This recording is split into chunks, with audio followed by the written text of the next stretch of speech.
And Edmonton's a good team. The Stanley Cup final is not total goals. It's 2-1. And there's another game on Thursday night that you have to win. You know, I'll say one thing about McDavid, and I kind of got this impression from him post-game. Overall, as bad as this game was for the Oilers, overall, he's noticeably calmer at the start of this series as opposed to the start of the one a year ago. I still think that's good for Edmonton. He's got to keep that calmness, and he's got to get more from everybody else around him. I think Edmonton came back last year when they stopped feeling the pressure and stopped squeezing the sticks and just said, let's be calm like we have to be when we're at our best, and let's play hockey. And they got back into the series. As stressful as this was, they have to be calm. They have to clear their minds. They have to be zen. They have to hit nirvana in their meditation over the next 48 hours. You can't come in frustrated against these guys. You won't win. You've got to have a plan, and no matter what happens, you got to stick to the plan. And one thing these guys have to do is they have to get a lead, and they have to keep it for a while. That's one thing they really haven't done a lot of in this series. So true. So true. Okay, one element of the silliness I did want to bring up was Jake Walman and the water bottle after his glove was deposited in the Florida bench. Only because you had I'll give you credit, you had a great line about if Brian Boucher, who was between the benches for TNT on Monday night, if his shower in the presidential suite at his hotel wasn't working, then he at least got a bit of a rinse off there during that exchange. Stick taps to you, my friend. The whole thing was funny. Walman has really been a presence, and you got a sense that those Panther guys really wanted a piece out of him. Like he's one of the few others that has really gotten on their nerves, probably for the taunt of Nosek on the penalty in Game 1. There are plenty of examples of players who've been fined for that water bottle squirting from the bench, right? Jamie Benn was a recent guy it happened to, for example. So I wonder if Walman gets the slap on the wrist fine on one of these days off. Yeah, plenty of time to... Maybe he thought Boucher or Greer or whoever it was looked a little bit overheated. Just trying to cool them off. Boucher at one point's like, all right, knock it off. Come on. The look he was giving him was hilarious. That was so good. He wanted to fight Walman too. Yeah, exactly. So Chris Knobloch said post-game, no decision yet on who starts Game 4. Who are you starting? Yeah, I'm going back to Skinner here in this case.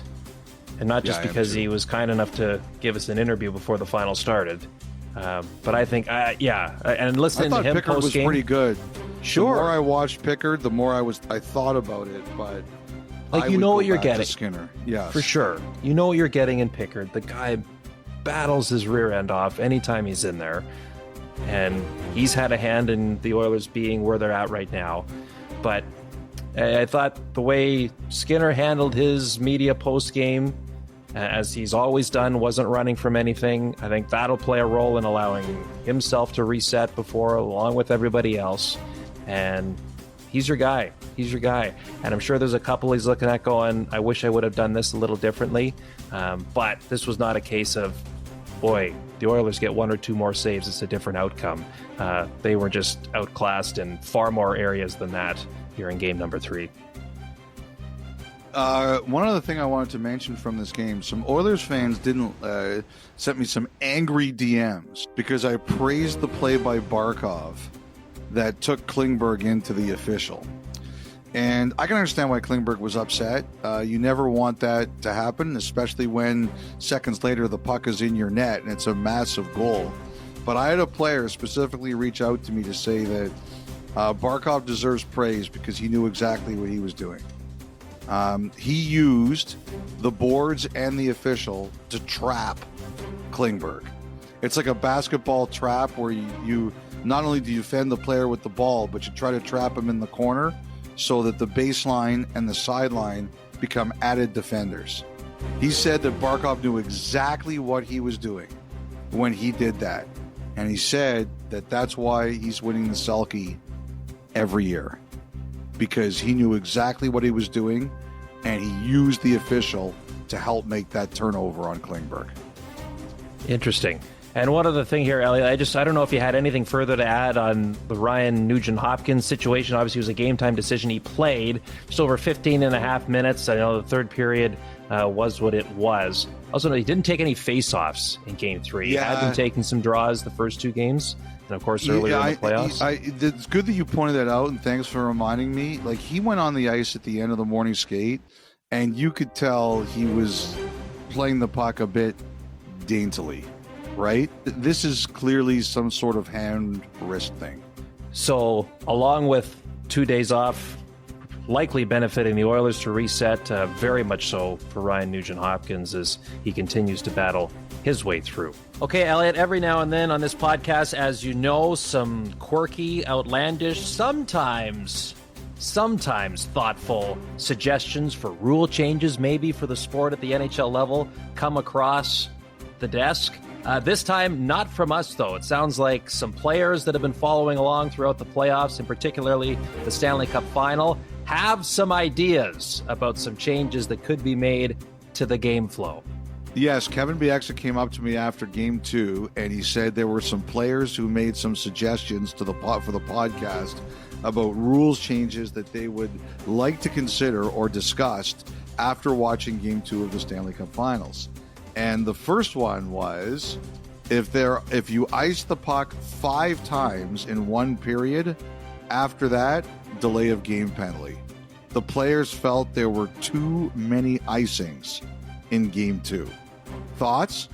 Wow. So now it's like not being able to change is not enough of a punishment. Players are too fit now for that to be a punishment. That needs to go a step further, is what we're getting at. I don't mind that one. I actually like the second one better. So here it is.